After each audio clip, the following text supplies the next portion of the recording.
అనుకున్నాను. కానీ మీటింగ్స్ ఉన్నాయి కాబట్టి మేము స్పెషల్ మీటింగ్స్ ఉన్నాయి కాబట్టి ఆ రోజు చెప్పలేదు. ఈరోజు చెప్తున్నాను. ఇది ఇది నేను సాటర్‌డే ఫ్రైడేకే నేను ప్రిపేర్ అయ్యున్నాను. అదే ఇప్పుడు చెప్తున్నాను. యాక్చువల్‌గా అప్పటికి ఇంకా నేను 1 అవర్ అనుకోని చాలా ఎక్కువ చెప్పాను. కానీ ఈ అక్క ఇప్పుడు ప్రేయర్ చేయాలి కాబట్టి ప్రేయర్స్ అందరూ భారంగా చేస్తున్నారు కాబట్టి అక్క ఆహ్, అదే హాఫ్ అన్ అవర్ తీసుకోమన్నారు. నేను హాఫ్ అన్ అవరే తీసుకుంటాను. హాఫ్ అన్ అవర్‌లో ఎంత కంప్లీట్ చేయగలనో అంత కంప్లీట్ చేస్తాను. దేవుని చిత్తమైతే మళ్ళీ ఒకసారి చెప్తాను. అయితే ఇప్పుడు ఒక పాట పాడాలనుకుంటున్నాను. ఇప్పుడు నేను ఒక టాపిక్ తీసుకున్నాను. ఏం టాపిక్ తీసుకున్నాను అంటే, ఉపవాస ప్రార్థన, శోధన, వాక్యముతో విజయం. ఈ టాపిక్ అన్నమాట. ఉపవాస ప్రార్థన. ఎందుకు నేను ఉపవాస ప్రార్థన గురించి ఎందుకు తీసుకున్నాను అనంటే, నేను యాక్చువల్లీ ముందు ఒకసారి చెప్పాను. చాలా వాస్ట్‌గా చెప్పాను దాంట్లో. అయితే ఇప్పుడు అంత పెద్దగా చెప్పడం లేదు. చిన్నగా చేసేసి చెప్తున్నాను. దీంట్లో ఉపవాస ప్రార్థన అంటే ఎవరు యేసు ప్రభు ఉపవాసం ఉన్నాడు. ఇవి ఎందుకు ఉపవాసం తీసుకున్నానంటే లెంట్ డేస్ కాబట్టి అందరూ ఆ విధంగా ఉపవాసాలు ఉంటూ ఉన్నారు కాబట్టి వాళ్ళ కోసమని నేను చెప్తున్నాను. వాళ్ళని బలపరచడం కోసమే నేను చెప్తున్నాను. నేనైతే ఉపవాసం ఉండడం లేదు. ఎందుకంటే నేను టాబ్లెట్స్ యూజ్ చేస్తుంటాను కాబట్టి నేను ఉపవాసం ఉండను. టాబ్లెట్స్ వేసుకోవాలి కాబట్టి తిని వేసుకుంటూ ఉంటాను. అయితే చాలామంది ఆహ్, చాలా భారంగా ఉంటూ ఉపవాసం చేస్తూ ఉన్నారు. లెంట్ డేస్‌లో 40 డేస్ చేస్తారు మన క్రిస్టియన్స్ కూడా. అయితే వాళ్ళకు కొద్దిగా బలమొచ్చేలాగున నేను వాళ్ళ కోసమని ఈ టాపిక్ తీసుకున్నాను. ఇప్పుడు గూడా సిలువ పాటనే పాడతాను. 2 చరణాలు పాడతాను. తర్వాత వాక్యంలోకి వెళ్దాం.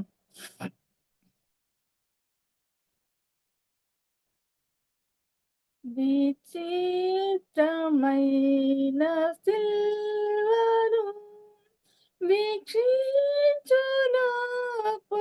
వీక్షించునప్పుడెల్లను వేరైన హృదగర్వము వెంటానే గూలిపోవును.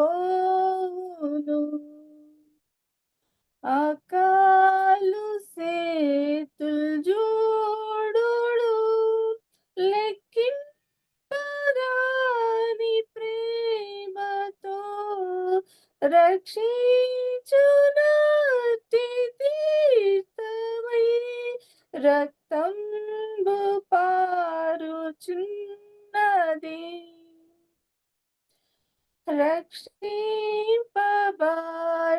రక్షింపబడనాయత్మ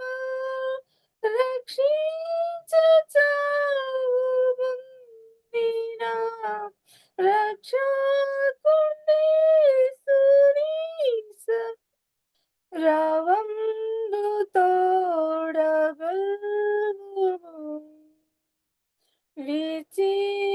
విచిత్రమైన సిల్వను వీక్షించునప్పుడెల్లను వేరైన హృదగర్వం వెంటానే కూలిపోవును.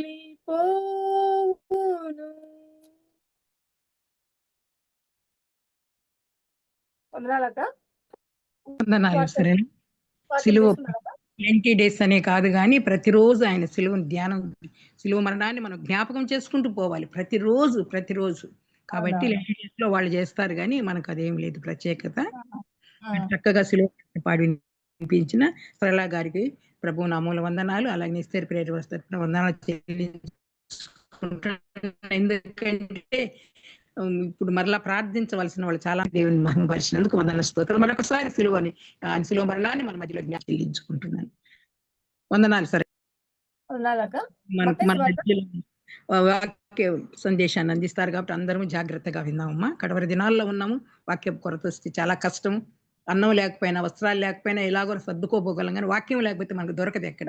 కాబట్టి అందరూ దయచేసి వీటిలో పెట్టుకొని అవసరమైనప్పుడు ఏదైనా రెఫరెన్స్ తీయవలసి వచ్చిన వాళ్ళు, చదవవలసిన వారు మాత్రమే అన్మ్యూట్ చేసుకోండి అమ్మా. ఇప్పుడు ఈ సమయాన్ని మన సహోదరి సరళ గారికి ఇస్తున్నాము. కంటిన్యూ చేస్తారా? ఓకే అక్క. మత్తయి సువార్త 3వ అధ్యాయం 13వ వచనం నుండి 4వ అధ్యాయం 11వ వచనం వరకు చదువుతాను. వినండి బాగా. దీంట్లోనే అర్థమైపోతది మనకు.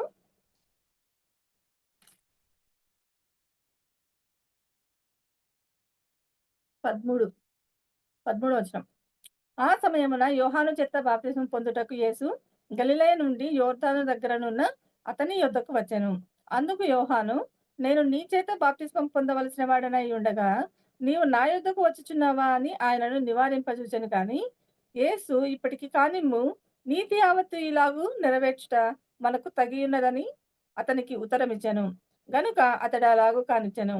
యేసు బాప్తిస్మం పొందిన వెంటనే నీళ్లలో నుండి ఒడ్డునకు వచ్చెను. ఇదిగో ఆకాశం తెరవబడెను. దేవుని ఆత్మ పావురం వలె దిగి తన మీదికి వచ్చి చూచెను.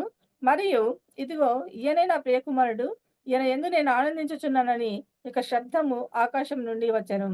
అప్పుడు యేసు అపవాది చేత శోధింపబడుటకు ఆత్మ వలన అరణ్యమునకు కొనిపోబడెను. 40 దినములు 40 రాత్రులు ఉపవాసముండిన పిమ్మట ఆయన ఆకలిగొనెను. ఆ శోధకుడు ఆయన యుద్ధకు వచ్చి, నీవు దేవుని కుమారుడవైతే ఈ రాళ్ళు రొట్టెలగునట్లు ఆజ్ఞాపించుమనెను. అందుకాయన, మనుష్యుడు రొట్టె వలన మాత్రము కాదు గాని దేవుని నోట నుండి వచ్చు ప్రతి మాట వలనను జీవించును అని వ్రాయబడి ఉన్నదనెను. అంతటా అపవాది పరిశుద్ధ పట్టణమునకు ఆయనను తీసుకొని పోయి దేవాలయ శిఖరమున ఆయనను నిలువబెట్టి, నీవు దేవుని కుమారుడవైతే క్రిందికి దుముకుము. ఆయన నిన్ను గూర్చి తన దూతలకు ఆజ్ఞాపించును.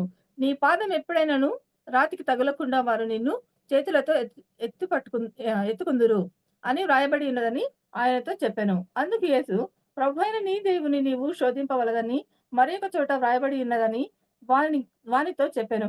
మరలా అపవాది మిగుల ఎత్తైన యొక్క కొండ మీదికి ఆయన తోడుకొని పోయి ఈ లోక రాజ్యములన్నిటిని వాటి మహిమను ఆయనకు చూపి, నీవు సాగిలపడి నాకు నమస్కారం చేసిన యెడల వీటినన్నింటినీ నీకిచ్చెదనని ఆయనతో చెప్పగా, యేసు వానితో, సాతానా పొమ్ము, ప్రభువైన నీ దేవునికి మ్రొక్కి ఆయనను మాత్రమే సేవింపవలెను అని వ్రాయబడి ఉన్నదనెను. అంతటా అపవాది ఆయనను విడిచిపోగా, ఇదిగో దేవదూతలు వచ్చి ఆయనకు పరిచర్య చేసిరి. చిన్న ప్రార్థన చేసుకుందాం. ప్రేమ నమ్మకం కలిగిన మా ప్రియ పరలోకపు తండ్రి, మీ అపారమైన ప్రేమకైనా మీకు వేలాది వందనాలు, స్తుతులు, స్తోత్రాలు చెల్లిస్తూ ఉన్నాను తండ్రి. నాయన ప్రభా, ఇక సాయంకాల సమయంలో ప్రభా తండ్రి నాయన మేము కొద్ది శేషంగా చేరి ప్రభా తండ్రి నాయన మీ యొక్క వాక్యాన్ని ధ్యానించిన ఇంటుండగా ప్రభా నాయన మీరే సహాయం చేయమని ప్రార్థిస్తున్నాను. అయ్యా కృప చూపించండి ప్రభా. ఎవరికి ఏ వాక్యం అవసరమైనా దాన్ని అందించండి ప్రభా.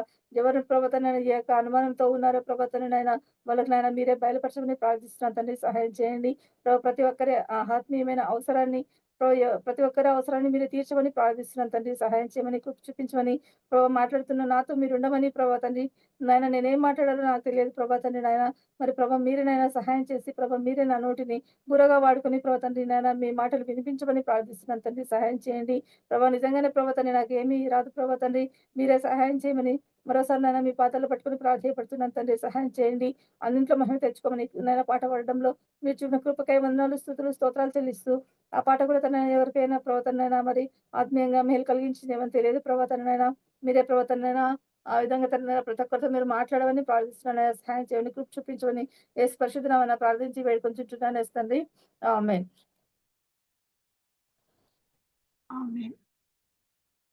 అక్క 4:15 అయింది. ఎంత క్లోజ్ చేయాలి? హలో హలో హలో సరిలా. హలో హాఫ్ అక్క చెప్పారు చూడండి, హాఫ్ అన్ అవర్. అవరా? ఓకే 30 minutes తీసుకోవా? Okay okay.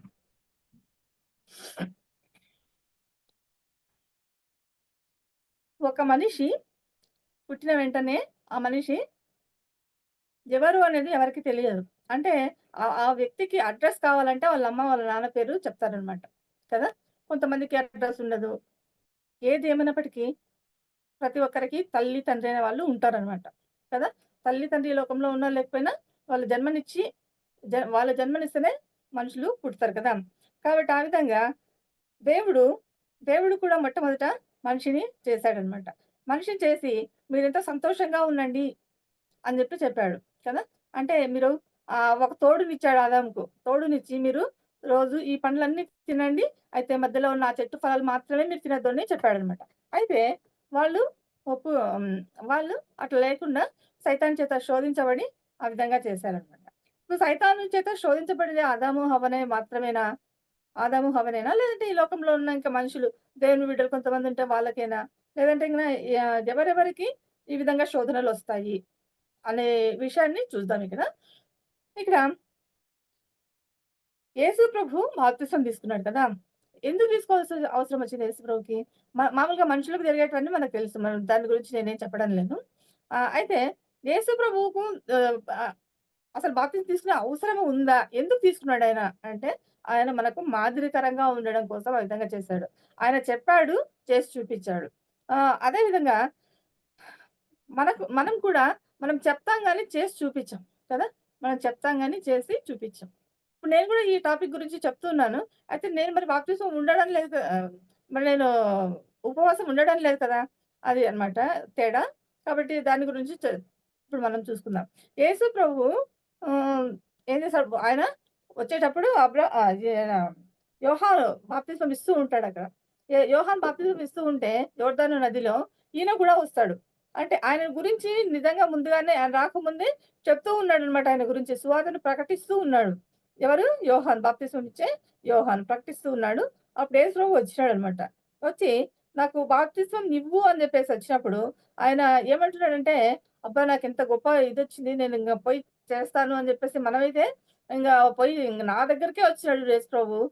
నేనే ఇచ్చినాను బాప్తిసం అని జెప్పి మనం ఎన్నెన్నో చెప్పుకుంటాం. కానీ యేసు ప్రభు ఆ విధంగా చెప్పుకోవడం లేదన్నమాట కదా! ఆ విధంగా చెప్పుకోకుండా వచ్చినాడు.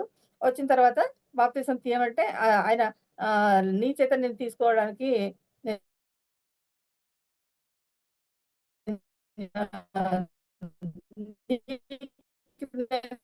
ఇవ్వడానికి నేను యోగ్యుడిని కాదు అని చెప్పి యోహాను అన్నప్పుడు అంటున్నాడు, నీతి నిమిత్తము ఇలాగు నీతనికి ఉత్తరం ఇచ్చాను. ఏమంటాడు? నీతి యావత్తు. నీతి అంటే అదే ఇంతకు చెప్తున్నాం కదా! నీతి యావత్తు అంటే మనం చెప్పినప్పుడు ఖచ్చితంగా మళ్ళీ మనం చేసి చూపించాలి కదా!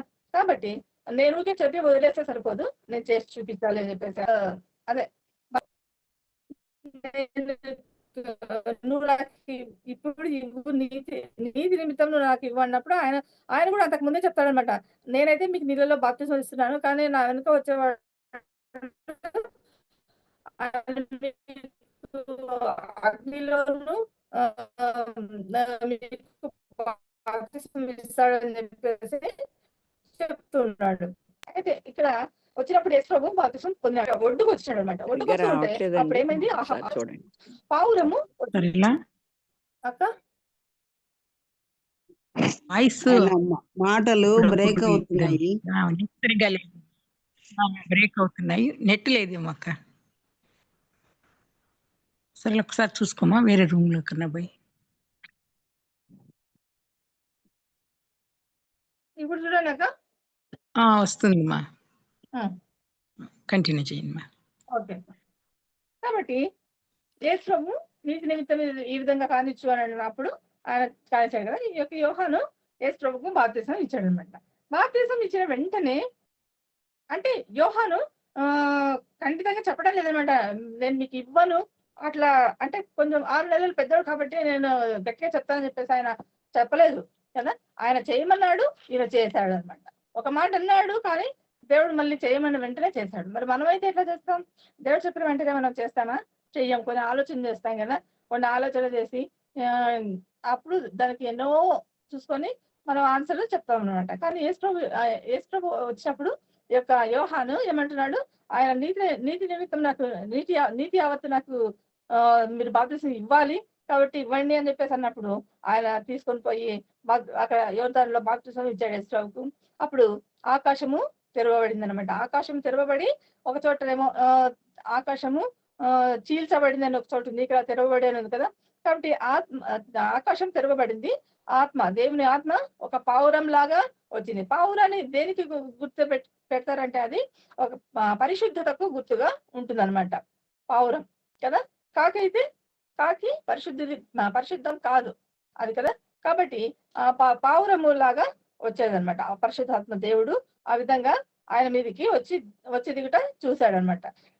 అప్పుడు ఏమంటున్నాడంటే, మరియు ఇదిగో ఈయనే నా ప్రియ కుమారుడు, ఈయన యందు నేను ఆనందించుచున్నాను అనగా శబ్దం ఆకాశం నుండి వచ్చింది. ఎక్కడి నుంచి వచ్చింది? ఆకాశం నుండి వచ్చింది ఆ శబ్దం. ఏమని వచ్చింది? ఈయన నా ప్రియ కుమారుడు, ఇదిగో ఈయనే చూపిస్తున్నాడు, ఇదిగో అని చెప్తున్నాడు అన్నమాట. ఇదిగో ఈయనే నా ప్రియ కుమారుడు, ఈయన యందు నేను ఆనందించుచున్నాను. ఆయన బాప్తిసం తీసుకున్నందుకు యెహోవా దేవుడు ఆనందిస్తున్నాడంట. మరి మనం బాప్తిసం తీసుకుంటే ఎవరైనా ఆనందించారా? మనుషులైనా ఆనందించారా? ఇక దేవతలు వాళ్ళ అంటే దేవదూతలు వాళ్ళు కాకోకుండా, దేవుడు కాకోకుండా మనుషులు మన ఇంట్లో వాళ్ళందరూ సంతోషించారా మనం బాప్తిసం తీసుకున్నప్పుడు? అది మనల్ని మనం పరీక్ష చేసుకోవాలన్నమాట. మనం అంటే ఊరికే నీళ్ళలో మునిగి రావడము అంతేనా? అదేనా రక్షణ అంటే? కాదు కదా! కాబట్టి లేదంటే చిలకరింపు బాప్తిసం ఇవ్వడం ఇలాంటివన్నీ కూడా కాదనమాట. అలాంటివి దేవుడు చెప్పలేదనమాట. నీళ్ళలోనికి పోవాలి. నీళ్ళలో నుంచి మళ్ళీ బయటికి రావాలి కదా! కాబట్టి నీళ్ళల్లో మునగడమే ఆ యొక్క బాప్తిసం తీసుకున్నట్లుగా ఉంటదనమాట. నీళ్ళలో మునగకపోతే అందుకే కొంతమంది బాప్తిసం ఇచ్చేటప్పుడు పాస్టర్స్ నీళ్ళలో మునుగు అని చెప్పేసి మళ్ళీ సరిగా మునగమని చెప్పి మళ్ళీ ఇంకా లోతుగా వాళ్ళని ముంచుతారనమాట రెండోసారి. కాబట్టి మనం మునిగినప్పుడు పూర్తిగా మునగాలనమాట కదా! అప్పుడు దేవుడు మనయందు ఆనందిస్తాడనమాట. అంటే నీట్‌గా నీటిల్లో మునిగినందుకు మాత్రమే కాదు. అంటే మనం ఆ విధంగా దేవుడు చెప్పినట్లుగా చేసేటప్పుడు ఆయన సంతోషిస్తాడనమాట. ఒక శబ్దం వచ్చింది కదా! అది. అప్పుడు ఇక యేసుక్రీస్తు ఆత్మలతో కొనుక్కోబడతాడు ఎక్కడికి? అరణ్యంలోనికనమాట. ఎందుకు? శోధించబడడానికి. ఎందుకు పోతున్నాడంటే శోధించబడడానికి. ఆయనకు తెలీదా? తెలుసు. తెలిసి కూడా ఆయన శోధించబడడానికి వెళ్తూ ఉన్నాడనమాట. కదా! ఏమంటున్నాడు ఇక్కడ? అపవాది అంటే ఎవరు? సాతాను. మామూలుగా చాలా మంది అపవాది అంటే అపవాది కాదు. ఏమంటారు? సైతాను అంటేనే ఏమంటారు? సైతాను వచ్చినాడు. సైతాను వచ్చింది. దయ్యం వచ్చి పట్టింది. ఇట్లా అంతా చెప్తుంటారనమాట చాలా మంది. గొప్ప గొప్ప సేవకులు కూడా చెప్తుంటారనమాట. అక్కడ దేవుని దూత అంటే ఎవరు అక్కడ? దేవుని దూతలెవరు? పురుషులే అన్నమాట. వాళ్ళు స్త్రీలు కాదు. కాబట్టి వాళ్ళనేమనాలి మనము? ఏమనాలి? దూత కదా! దూతని ఏమంటారు? ఆయన పురుషుడు కాబట్టి ఆయన వచ్చాడు అనాలి మనం. అపవాది దూత కాదు. అపవాది వచ్చాడు అని చెప్పేసి చెప్పాలన్నమాట. కొంతమంది అపవాది వచ్చింది అంటారు. అట్లా చెప్పకూడదు. అలా చెప్పుకోకుండా ఉండాలన్నమాట కదా! కాబట్టి ఇక్కడ చూస్తే ఈ ఆత్మ ఎలా వచ్చింది? ఎక్కడికి? అరణ్యానికి తీసుకొని పోయిందనమాట యేసుక్రీస్తును.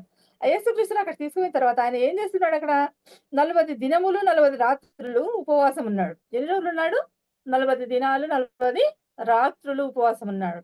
మామూలుగా మనం కూడా ఇప్పుడు లెంట్ డేస్‌లో ఎన్ని రోజులుంటారు? 40 డేస్ ఉంటారు కదా! మామూలుగా మనకి 40 డేసే ఉండాలనేది లేదు. ఎందుకంటే మనకు అవసరం లేదు. మనము ఆచారం కోసం కాదు. అది మన హృదయంతో మనం దేవుని ఇష్టపడితే, మనం దేవుని కోసం ఎంత చేయాలనుకుంటే అంత. నేను ఈ లెంట్ డేస్‌లో ఆయన శ్రమ పడినాడు కదా!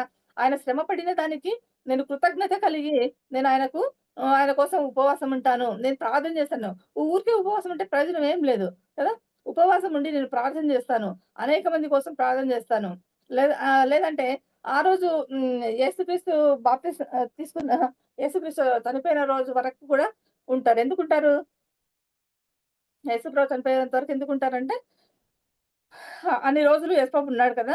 కాబట్టి మేము కూడా ఉంటాం. తర్వాత ఆయన బాప్తిసం తీసుకున్నప్పుడు కూడా 40 డేస్ ఉన్నాడు కాబట్టి మేము 40 డేస్ ఉంటాము అని చెప్పేసి దాని యొక్క భావం అన్నమాట. 40 డేస్ ఉంటారు. కానీ ఊరికే ఉంటే మాత్రం ప్రయోజనం లేనే లేదు. ఎందుకంటే యెషయా చెప్తాడు కదా! యెషయా గ్రంథంలో యెషయా ప్రవక్త చెప్తాడు. ఏమని? మీరు జంబులాగా వంగిపోయి కదా! అట్లంతా ఉండకూడదనమాట. మొహాలన్నీ వేలేసుకొని చాలా బాధగా ఏదో తలనొప్పి, కడుపు నొప్పి, నాకు అది నొప్పి, ఇది నొప్పి లేదంటే నాకు ఆకలేస్తా ఉంది. ఆకలేస్తుంటే వెళ్లి తినాలంతే గాని, మళ్ళీ మనము ఆ విధంగా ఉండకూడదనమాట కదా! మనం ఆకలేస్తూ ఉంటే దాని నుంచి ప్రయోజనమే లేదసలు. అది నేను ఆల్రెడీ ఒకసారి చెప్పాననుకుంటా ఈ టాపిక్కు. మళ్ళీ చెప్తున్నాను. యెషయా గ్రంథం తీస్తే మరి మనకు అవన్నీ వస్తాయి. టైం లేదు కాబట్టి నేను తీయడం లేదు. ఇక్కడ యేసుక్రీస్తును ఎక్కడికి? అరణ్యానికి తీసుకుపోయిందనమాట. అరణ్యం అంటే అక్కడ ఎవరు? మనుషులుంటారా? మనుషులుండరు. అరణ్యంలో ఉంటాయి క్రూర మృగాలు, క్రూర జంతువులు అన్నీ ఉంటాయన్నమాట కదా అక్కడ. కాబట్టి అక్కడికి తీసుకుపోయింది. ఎవరు తీసుకుపోయింది? సైతాన్ తీసుకొని పోయినాడక్కడికి. పరిశుద్ధాత్మ తీసుకొని పోలేదు గానీ ఈ యొక్క అపవాది ఆ విధంగా అరణ్యానికి తీసుకొని పోయినాడన్నమాట. తీసుకొని పోయిన తర్వాత 40 దినాలు 40 రాత్రులు ఉపవాసం ఉన్నాడు. ఉపవాసం ఉన్న తర్వాత ఆయనకు ఆకలేసింది. ఎప్పుడు ఆకలేసింది? 40 డేస్. ఒక మనిషి ఉండొచ్చనమాట. 40 డేస్ అన్నం తినకుండా ఉండొచ్చు. పొట్టి శ్రీరాములు ఉన్నాడు కదా! అలా ఉన్నాడు కదా! 40 డేస్ ఉన్నాడు. ఆ విధంగా చాలా మంది కూడా ఉన్నారు. కానీ మన క్రిస్టియన్స్ కంటే, హిందూస్ కంటే కూడా ముస్లిమ్స్ చాలా చక్కగా ఉంటారనమాట వాళ్ళు. యూదులు కూడా అదే అనుకుంటాను. యూదులు కూడా అదే. వాళ్ళు ఉపవాసం ఉన్నారంటే వాళ్ళు ఉమ్మి కూడా మింగరు. మింగరు, దాన్ని కూడా బయటేసేస్తారు కదా! వాళ్ళు ఎంత కఠినంగా ఉంటారంటే అంత కఠినంగా ఉంటారు. దానికేమన్నా ప్రయోజనం ఉంటుందా? దానికేమన్నా ప్రయోజనం ఉంటదా? ఏం ప్రయోజనమే ఉండనే ఉండదనమాట. ఆ విధంగా ఉండకూడదు అసలు. ఇంకా అదే ఎందుకంటే దేవుడు అంటాడు కదా అక్కడ, ఒకడు తన శరీరాన్ని హ్మ్. గాయపరుచుకునే దినమా అట్లనే ఉండాల్సిన అంటే ఉపవాసం చేసే రోజు ఆ విధంగానే ఉండేది. ఆ విధంగా ఉండకూడదు అని చెప్పేసి యేసు ప్రభు చెప్తాడనమాట కదా! చెప్పిన తర్వాత ఆయన మళ్ళీ ఆ విధంగా ఉండకూడదని చెప్పాడు కదా! కాబట్టి అది మనకు చేసి చూపిస్తున్నాడు ఇక్కడనమాట.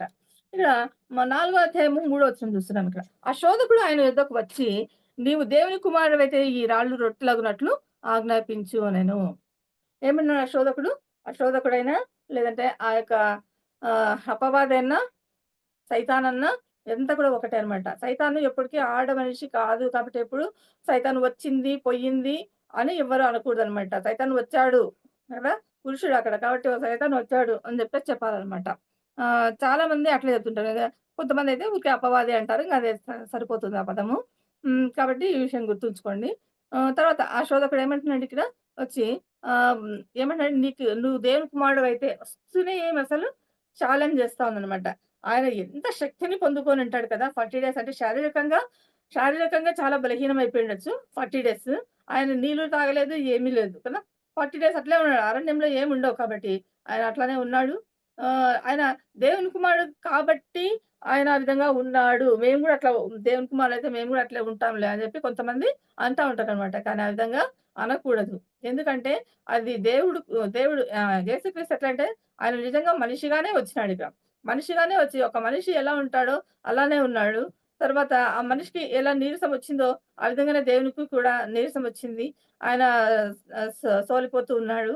ఆ విధంగా ఉన్నప్పుడు ఈ యొక్క సైతానొచ్చాడనమాట. మనం కూడా అన్నింటిలో బాగా ఉన్నప్పుడు, దేవునిలో బాగున్నప్పుడు ఎప్పుడొచ్చింది ఈ యొక్క యేసుక్రీస్తుకి ఎప్పుడొచ్చింది అనంటే ఆయన బాప్తిసం తీసుకున్న తర్వాత, ఆయన ఉపవాసం ఉండిన తర్వాత వచ్చిందనమాట. మరి మనం కూడా ఉపవాసం ఉంటే మనకు శోధనలు ఖచ్చితంగా వస్తాయి. శోధనలు రాలేదంటే మనము ఇంకా స ఆత్మీయంగా ఎదగలేదేమో అని అర్థమైతది. ఎందుకంటే మనం దాన్ని కనుక్కోలేమనమాట. ఇది శోధన కాదా అని జెప్పేసి. ఎందుకు అది శోధన కాదా అని వస్తుందంటే, ఈ యొక్క సైతాను ఏం దేన్ని యేసు ప్రభుని శోధిస్తున్నాడంటే, వాక్యము ద్వారానే శోధిస్తూ ఉన్నాడు. అంటే సైతానుకి వాక్యం బాగా తెలుసు. బాగా తెలుసు కాబట్టి యేసుక్రీస్తు ఎట్లా చేస్తున్నాడో ఈయన గూడా అట్లానే చేస్తున్నాడనమాట. అంత శక్తి ఉంది. సైతానుకు ఉంది శక్తి. కాకపోతే దేవుని దగ్గర మాత్రమే లేదు. కదా! ఎందుకంటే ఆయన కూడా దేవునికి దేవుని పక్కన ఆయన కూర్చొని ఉండేవాడు. అయితే దే దేవునితో సమానంగా ఎంచుకున్నాడు కదా! దేవునితో సమానంగా నేను కూడా ఆ ఒక్క స్టెప్ ఎక్కినానంటే చాలు అనుకున్నాడు. అంతే. కింద పడిపోయినాడు కదా! నరకంలోకి వెళ్ళిపోయాడన్నమాట. కాబట్టి మనం ఆ విధంగా జాగ్రత్తగా ఉండాలా. సైతాను చిక్కుకోకుండా ఉండాలన్నమాట. కదా! దేవుడు ఏం చేస్తున్నాడిక్కడ? దేవుడేమంటున్నాడిక్కడ? ఏమంటున్నాడు? సైతానేమన్నాడు? "నువ్వు దేవుని కుమారుడివైతే ఈ రాళ్ళు రొట్టెలయ్యేటట్లు ఆజ్ఞాపించు" అనన్నాడు. అంటే అరణ్యంలో రాళ్ళుంటాయి గదా! కాబట్టి ఇంగేముండవు అక్కడ తినడానికి. నువ్వు అలసిపోయినావు. నువ్వు చానా సొమ్మసిల్లిపోతున్నావు. నీ చేత కావడం లేదు. నువ్వు తినకుండా ఉండలేవు. కాబట్టి నువ్వు ఏం జేయాలా? ఇక్కడ రాళ్ళున్నాయి చూడు. చాలా రాళ్ళున్నాయి. ఈ రాళ్ళని రొట్టెలుగా చేసుకొని తిను. ఎవరు? నీ దేవుని కుమారుడవైతే అట్లనమాట. నీ దేవుని కుమారుడివైతే నువ్వు ఈ విధంగా చెయ్యి. దేవుని కుమారుడు కాకపోతే వదిలేసేయి అన్నట్లుగా ఛాలెంజ్ చేస్తున్నాడనమాట. అందుకు ఆయన ఏమంటాడంటే, మనుషుడు రొట్టె వలన మాత్రము కాదు గానీ, దేవుని నోట నుండి వచ్చే ప్రతి మాట వలన జీవించును అని రాయబడి ఉన్నది. ఏమంటున్నాడిక్కడ? మనుష్యుడు అంటే అక్కడ ఎందుకు మనుష్యుడు అని చెప్పినాడు? యేసుక్రీస్తు కూడా అక్కడ మనుష్యుడే. దేవుని కుమారుడు కాదక్కడ. దేవుని కుమారుడే. కానీ ఆహ్, దేవుడు ఒకసారి చెయ్యి విడుస్తాడు కదా! కాబట్టి దేవుడి కుమారుడు అయినప్పటికీ కూడా మళ్ళీ అంటే ఒక్క నిమిషం.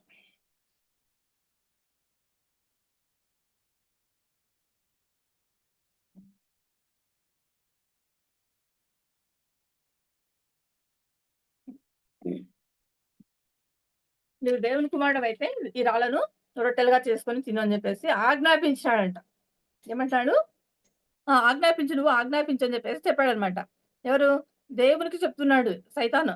నువ్వు ఆ! దేవుని కుమారుడివి, ఈ రాళ్ళను రొట్టెలుగా చేసుకొని నువ్వు తిను అని చెప్పేసన్నాడు. అందుకే యేసు ప్రభు ఏమంటున్నాడంటే ఇక్కడ, మనుషుడు రొట్టె వలన మాత్రం కాదు గాని దేవుని నోట నుండి వచ్చే ప్రతి మాట వలనను జీవించును అని వ్రాయబడి ఉన్నది నేను. మనుష్యుడు ఎలా ఉంటాడంట? రొట్టె వలన మాత్రమే కాదు. అంటే తిండి తినడం వల్లే కాదు జీవించేది మనిషి. దేని నుంచి జీవిస్తాడు అంటే దేవుని యొక్క నోటి నుంచి వచ్చే ప్రతి మాట ద్వారా. ఆయన మాట ఎలా ఉంటుందంటే జీవం కలిగిన మాట. ఆయనే జీవం కలిగిన వాడు. తర్వాత ఆయన మాటలు జీవం కలిగినవి. ఆయన మాటల్లో జీవం ఉంది. అన్నిట్లో కూడా జీవము ఉందనమాట. కాబట్టి ఏమంటున్నాడు ఇక్కడ, ప్రతి మాట వలనను జీవించును అని చెప్పేసి చెప్తున్నాడనమాట. దేవుని నోటి నుంచి వచ్చే మాట. మరి మన మాటల నుంచి మన మాటల వలన ఏమన్నా అయితా ఉందా ఇక్కడ?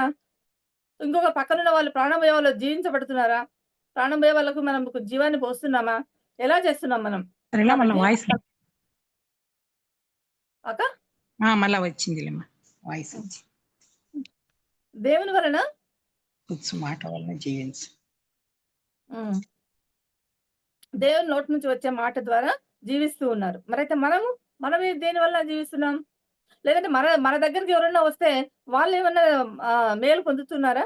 వాళ్ళకి కూడా ఏమన్నా జీవం వస్తా ఉందా? ఇంకా కొద్దిసేపు ప్రాణం పోతుందన్న వాళ్ళేమన్నా సంతోషంగా ఒక 2 నిమిషాలన్నా కళ్ళు తెరిచి చూస్తున్నారా మనం మాట్లాడితే? మరి మన మాటలు ఎలా ఉన్నాయి? అది మనల్ని మనం పరీక్ష చేసుకోవాలి. మనం ఇతరులకు శక్తినిచ్చే వాళ్ళుగా ఉండాలనమాట. తర్వాత ఆయన నిన్ను గూర్చి తన దూతలకు ఆజ్ఞాపిస్తాడు కాబట్టి, నీ పాదం ఎప్పుడైనా రాతికి తగలకుండా వారు నిన్ను చేతుల మీద ఎత్తుకుందురు అని చెప్పేసి రాయబడి ఉందని చెప్పి యేసు ప్రభుతో చెప్పారనమాట. ఎప్పుడు చెప్పింది ఈ మాట అంటే, నీవు దేవుని కుమారుడవైతే, మళ్ళీ సెకండ్ టైమ్ కూడా దేవుని కుమారుడవైతే అని అంటారు. అంటే అక్కడ ఛాలెంజ్ అనమాట. అట్లా అన్నప్పుడు దేవుడు నా శక్తి చూస్తావా అని చెప్పేసి ఆయన ఏమైనా చేస్తాడేమో చూద్దాం అని చెప్పేసి, అది తెలుసు చేస్తాడని తెలుసు. కానీ శోధించడం కోసం అనమాట. అప్పుడు మనిషి కుమారుడుగానే ఉన్నాడు కాబట్టి ఆ విధంగా చేస్తున్నాడనమాట. అంటే చేయగలడు గానీ, ఇక్కడ చేయకుండా ఉండాలి. ఎందుకు చేయకుండా ఉండాలంటే, ఇక్కడ అవసరం లేదు. దేవుడు మహిమపరచబడాలిక్కడ. కదా! ఆయన చేశాడు. ఈ శోధనలన్నీ అయిపోయిన తర్వాత ఆయన చేశాడు. ఎలా చేశాడంటే, ఎంతో మంది చనిపోయిన వాళ్ళని కూడా పైకి లేపాడనమాట. కదా! చనిపోయిన వాళ్ళని కూడా పైకి లేపాడు. ఆ విధంగా చేశాడాయన సేవ. ఆ! తర్వాత అంతట అపవాది పరిశుద్ధ పట్టణానికి తీసుకొని పోయినాడు. తీసుకొని పోయి అక్కడి నుంచి అంటున్నాడు, దేవాలయ శిఖరం పైన నిలబెట్టి నీ దేవుని కుమారుడివైతే. ఇదనమాట. ఫస్ట్ ఏమన్నాడు, రాళ్ళని రొట్టెలుగా చేసుకొని తిను అని చెప్పాడు. అదెట్లా? నువ్వు దేవుని కుమారుడివైతే. యేసుప్రభు దేవుని కుమారుడు కాదా? దేవుని కుమారుడే. అయితే మరెందుకు ఆ విధంగా చేయడం లేదు? అక్కడ చేయాల్సిన అవసరం లేదు కాబట్టి చేయలేదనమాట కదా! తర్వాత రెండోసారి ఏమంటున్నాడు ఇక్కడ అపవాది, పరిశుద్ధ పట్టణానికి తీసుకుపోయినాడు. ఎక్కడికి పోయి తీసుకుపోయినాడు ఈసారి? పరిశుద్ధ పట్టణానికి తీసుకొనిపోయినాడు. వానికి తెలుసు. యేసుక్రీస్తు పరిశుద్ధుడని తెలుసు. కాబట్టి ఆ పరిశుద్ధ పట్టణం ఏదో అక్కడికి తీసుకుపోయినాడు ఆయన. అక్కడికి తీసుకుపోయాడు అంటున్నాడు ఇక్కడ. తీసుకొని పోయి దేవాలయ శిఖరంలోకి దేవాలయ శిఖరమున ఆయనను నిలువబెట్టి. ఎక్కడ నిలబెట్టినాడు? దేవాలయ శిఖరము మీద ఆయనను నిలువబెట్టాడన్నమాట. నిలువబెట్టి అంటున్నాడు, నీవు దేవుని కుమారుడివైతే. మళ్ళీ ఒకటన్నమాట. అంటే అప్పుడేమంటున్నాడు ఇక్కడ, కిందికి దుముకు. అదే అక్కడి నుంచి నువ్వు కిందికి దుముకు. అప్పుడేం చేస్తారు నీకు? నీకు దూతలొచ్చి దేవుని దూతలొచ్చి ఏం చేస్తారు? పాదాలకి మట్టి తగలుకోకుండా, రాయి తగలకోకుండా వాళ్ళు నిన్ను చేతుల మీద ఎత్తి పట్టుకుంటారు కదా! కాబట్టి నువ్వు ఆ విధంగా చెయ్యి అని చెప్పేసన్నాడు.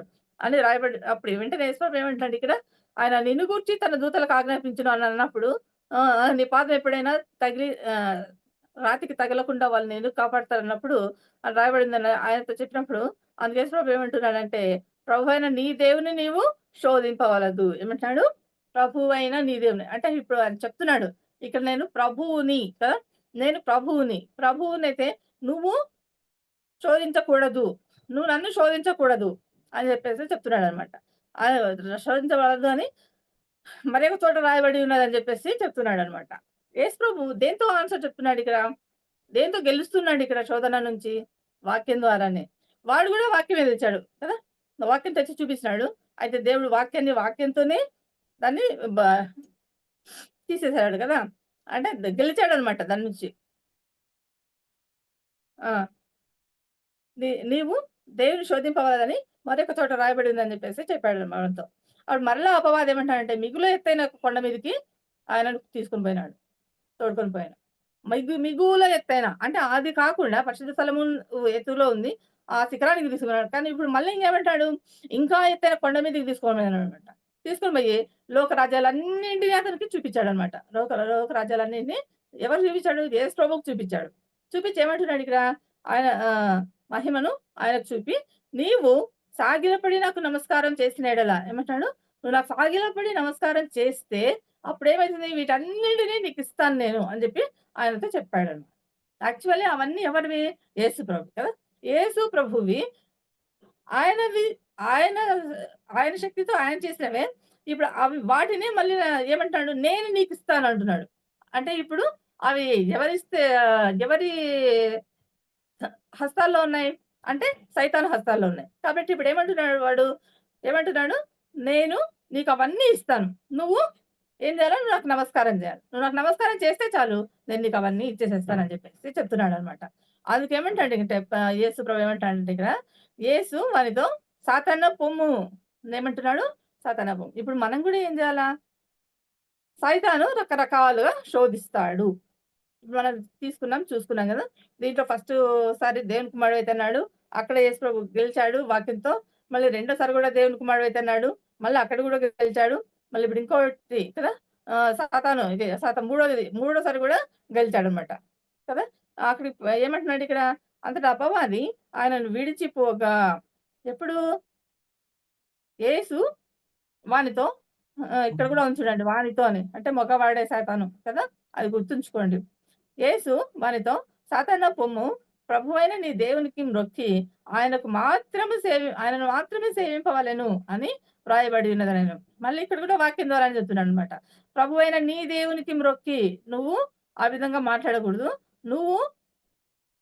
నేను ప్రభువును, నువ్వు నాకు మ్రొక్కాలి గాని నేను నీకు మ్రొక్కేది కాదు అని ఇండైరెక్ట్‌గా చెప్తున్నాడనమాట. నువ్వు నాకు మాత్రమే మొక్కాలి. నేను నీకు మొక్కకూడదు అని చెప్పేసి యేసు చెప్పాడనమాట. అంతటా అపవాది ఆయనను విడిచిపోగా, ఇదిగో దేవదూతలు వచ్చి ఆయనకు పరిచర్య చేసిరి. కదా! అంటే ఇప్పుడు మనం బాప్తిస్మం తీసుకున్నాము. అయిపోయింది. లెంట్ డేస్‌లో మనము ఉపవాసం ఉంటున్నాం. లెంట్ డేస్ అనే కాదు, అరుణక్క కూడా చెప్పారు కదా! మామూలుగా కూడా మన జీవితంలో ఎప్పుడైనా ఫ్రైడే కానీ, సాటర్‌డే కానీ అట్లా ఎప్పుడైనా ఫాస్టింగ్ ఉన్నప్పుడు, లేదంటే మనకు బాగలేనప్పుడు ఫాస్టింగ్ ఉన్నప్పుడు, లేదంటే ఏదైనా పెళ్ళిళ్ళున్నాయి, లేదంటే ఇంకా ఏమైనా ఉద్యోగం కోసము, వీటన్నింటి కోసం కూడా మనం ఫాస్టింగ్ ఉండి ప్రార్థన చేయొచ్చు కదా! మనం ప్రార్థన చేసేటప్పుడు దేవుడు ఇవ్వడు అని అపనమ్మికతో అయితే కాదు. దేవుడు ఇవ్వగలడు, ఆయన ఇస్తాడు అన్న యొక్క ఆ నిరీక్షణతోనే ఉపవాసం ఉంటారనమాట కదా! దేవుడు కూడా ఏమంటాడంటే, నీ విశ్వాసమే నిన్ను కాపాడును అంటాడు కదా!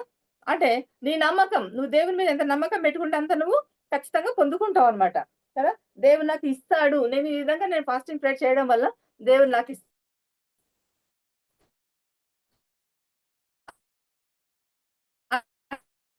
అంటే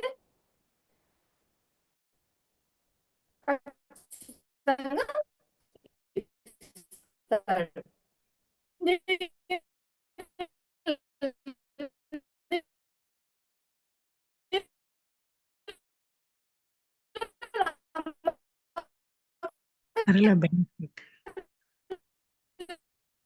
సరళ వాయిస్ బ్రేక్ అయితుంది. ఏదో ఉండి చేద్దామని వాళ్ళు వేస్తారు కదా, మనం కూడా వేద్దామని చెప్పేసి అనుకో, కానీ ఇంకా ఏమీ లేదనమాట కదా! మనం ఎలా ఉండాలి? పక్కా వస్తాయి. ప్రతి శోధన వస్తుంది. అక్క ఇప్పుడు అక్క ఇప్పుడు వస్తుందమ్మా. హలో వస్తుంది సరేలా, ఇప్పుడు వస్తుందమ్మా. మళ్ళా కంటిన్యూ చేయమ్మా. రాలేదు వాయిస్, మళ్ళా నాకు రాలేదు, అందరికి వస్తుంది. ఓకే.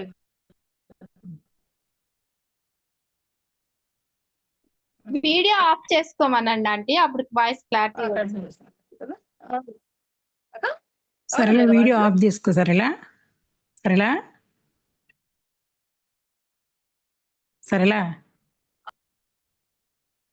ఇప్పుడు వస్తుందా? కాదు, వీడియో ఆఫ్ చేసుకున్నానా?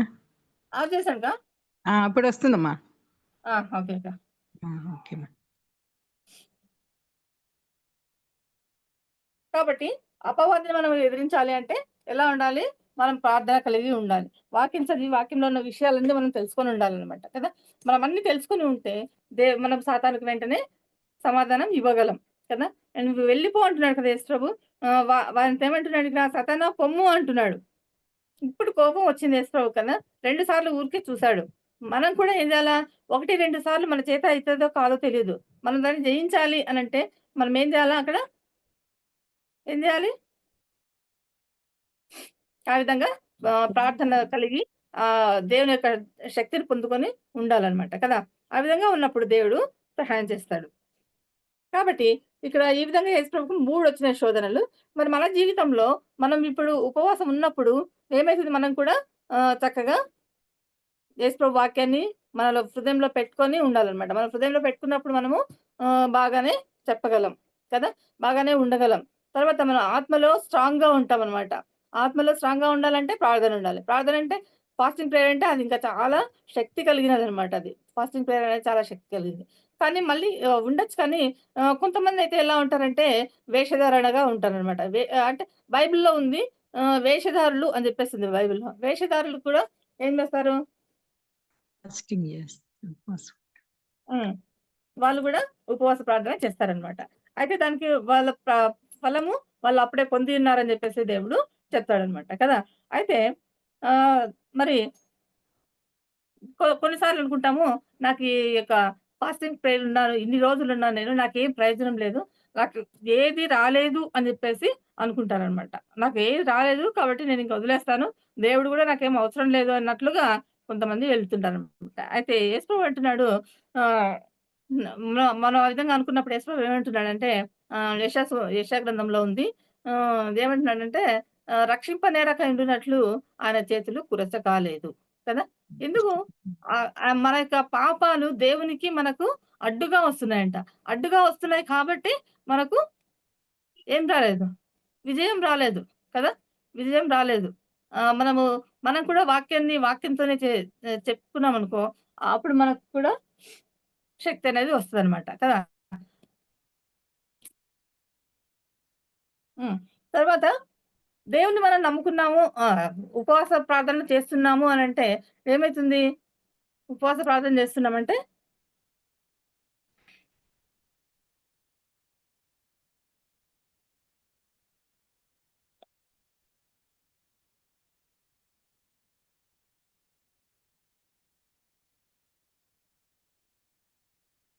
మనము ఉపవాస ప్రార్థన చేస్తున్నామంటే మనకు శక్తి రావాలి.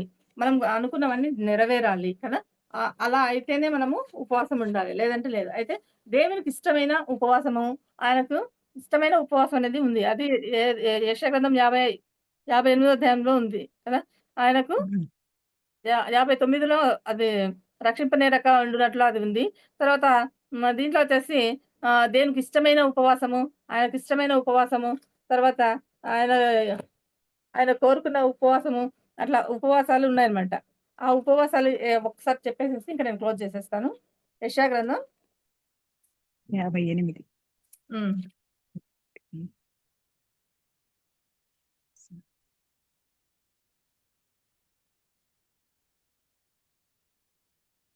యెషయా 58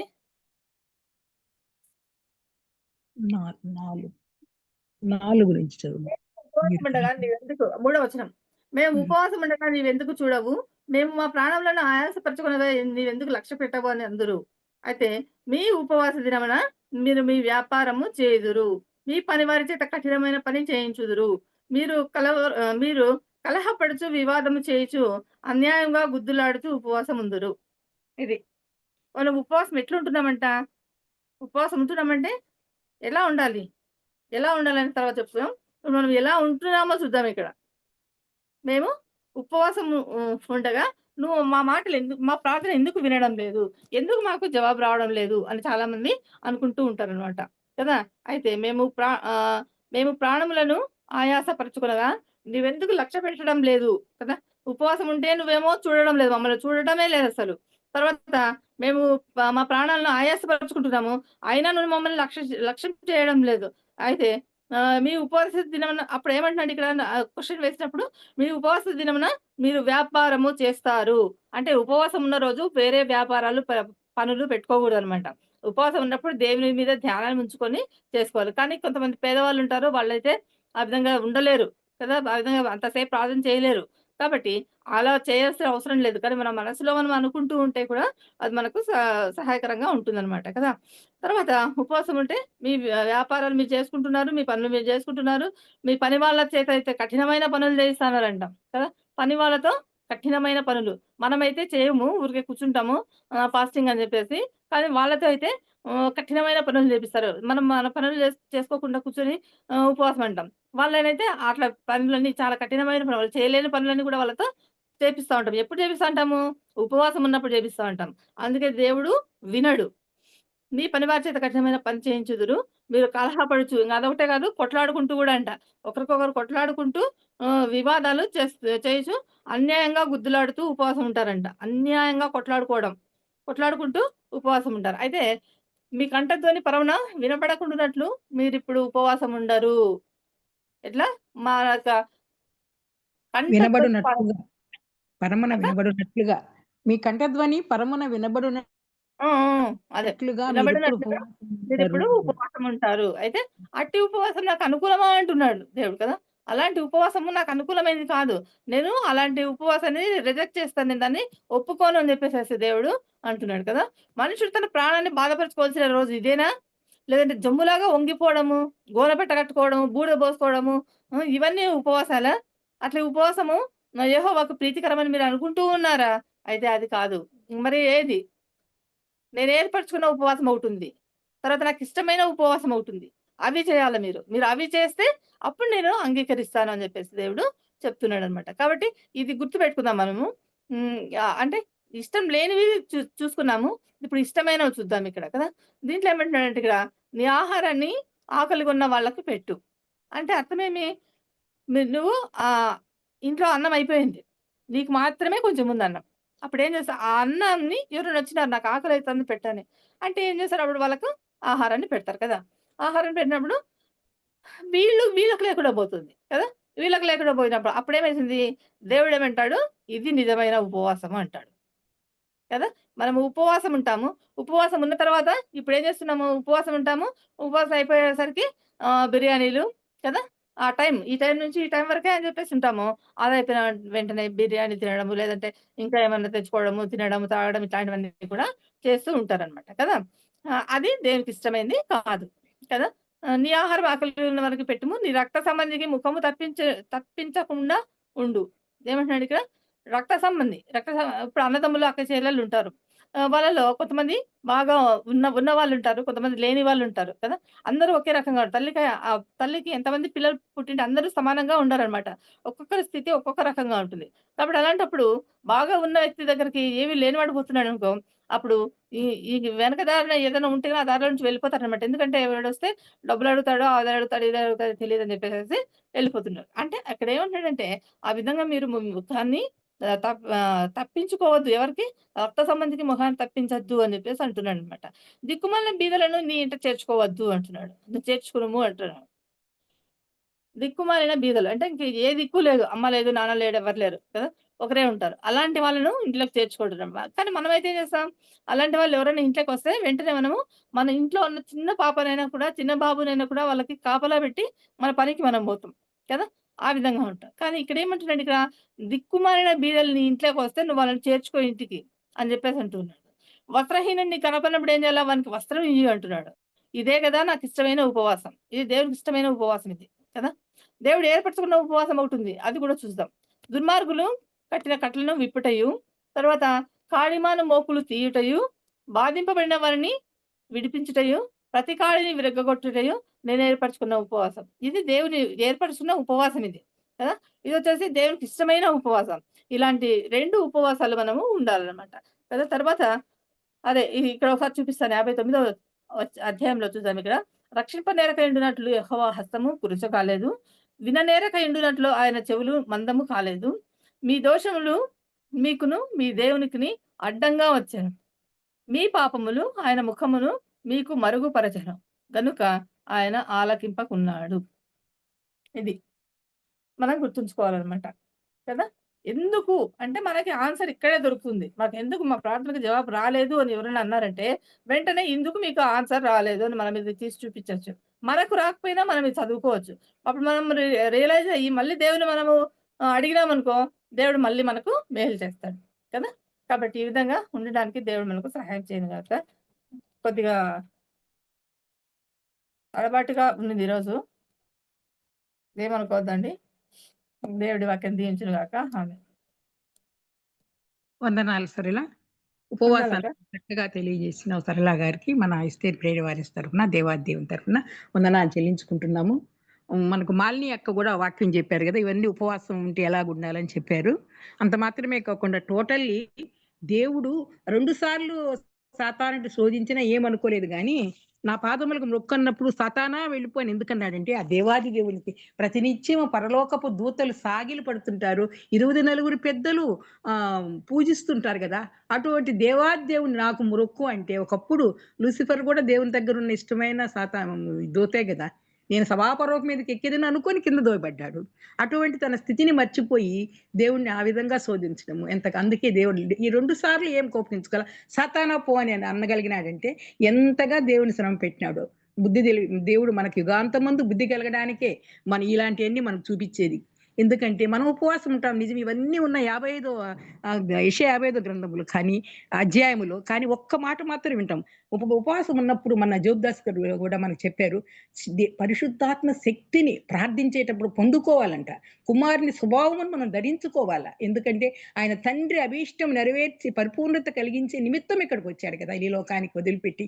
అంతమంది పెద్దలు సాగిలపడి పూజించే పరలోక దేవదూతలందరూ పొగుడుతుండే ఆయన. అటువంటి మహారాజు, యుగములకు రాజు, రాజాతి రాజు, అటువంటి రాజు దేవుడు ఎందుకు దిగి వచ్చాడంటే ఆ విధంగా తగ్గింపు అనేది మనం నేర్పించి, మనం ఉపవాసం ఉన్నప్పుడు ఒకవేళ తినకుండా నిజంగా ఒకలాగుంటాం, ఇవన్నీ గోనెపట్టు అవన్నీ ఉన్నాయి అనుకోండి, అవి కాకపోయినా మాట్లాడుకోవడం అవన్నీ ఉంటాయి. కానీ మెయిన్గా ఏంటంటే మీ కంఠధ్వని పరమన వినబడేట్లుగా మీరు ఉపవాసం ఉండరు అంటే మన ప్రార్థన పరిశుద్ధాత్మ శక్తిని పొందుకొని ఆయన సారూప్యములు, కుమారుని సారూప్యములు ఆయన ఎలాగ తగ్గించుకొని చేశాడయ్యా, నీ చిత్తమైతే నేను ఉపవాసం చేస్తున్నాను, నాకు ఈ అవసరం ఉందయ్యా అని చెప్పి ప్రార్థిస్తే అప్పుడు మన కంఠధ్వని ఆయన వింటాడు, విని మనకు శాంక్షన్ చేసేస్తాడు. కొంచెం ఆలస్యమైన అలక్ష్యం చేసే దేవుడు కాదు కదా.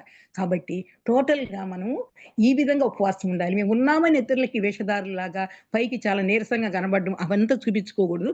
మరలా ఇవన్నీ కూడా ఉన్నాయిలేండి, దుర్మార్గులు కట్టిన కట్లన్నీ మాలినక్క కూడా చెప్పారు, ఇవన్నీ ఉంటాయి. కానీ ఫస్ట్ ఆఫ్ ఆల్ మనం ప్రార్థన కదా, ఉపవాస ప్రార్థన కదా.